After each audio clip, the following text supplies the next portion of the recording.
When you look at the statistics, the housing crisis in DC is not getting better. Rent is becoming more unaffordable, housing is becoming more restrictive, and the question is always, what can one attorney do to help make that crisis a little better? The Housing Right to Counsel Project is comprised of 4 organizations: the DC Bar Pro Bono Center, Bread for the City, Legal Counsel for the Elderly, and the Legal Aid Society of the District of Columbia. DLA Piper has been very involved with the Housing Right to Counsel Project since if not its very inception, very soon after its inception, and it has been wonderful. Every single case filed in landlord-tenant court is filed by a landlord, and possession is at issue, meaning the landlord is trying to evict the tenant. Tenants do not have a right to an attorney. So right now, we see that 90 to 95% of tenants are not represented by counsel, and the reverse is true for landlords. 95% of landlords are represented by counsel. If anybody who's ever spent time in the landlord-tenant court, these are people that can't afford, usually people that are struggling on a day-to-day basis.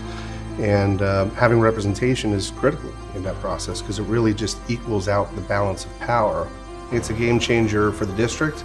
It's a game changer for the process. The landlord gets their day in court, but the tenant gets their day in court with representation. I represented a single mother of 5 who was being evicted for reasons that we still don't understand. And so we represented her in court and eventually got a settlement agreement where the landlord was obligated to do things above and beyond what the lease required. And most importantly, she was allowed to stay in her home and is still there.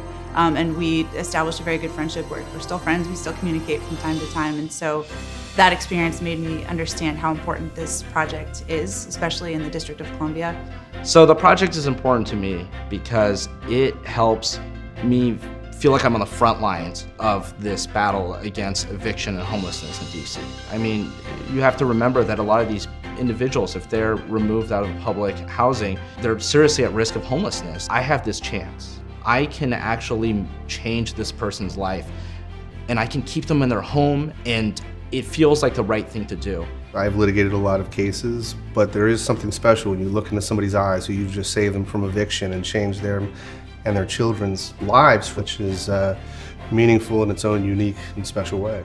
I mean, that feeling when they say, I get to stay in my house, and my kids keep getting to go to school, and I get to still be around my neighbors and all my community. I mean, that's one of those things that you can't prepare yourself for. I mean, you can't put a price on that. You can't.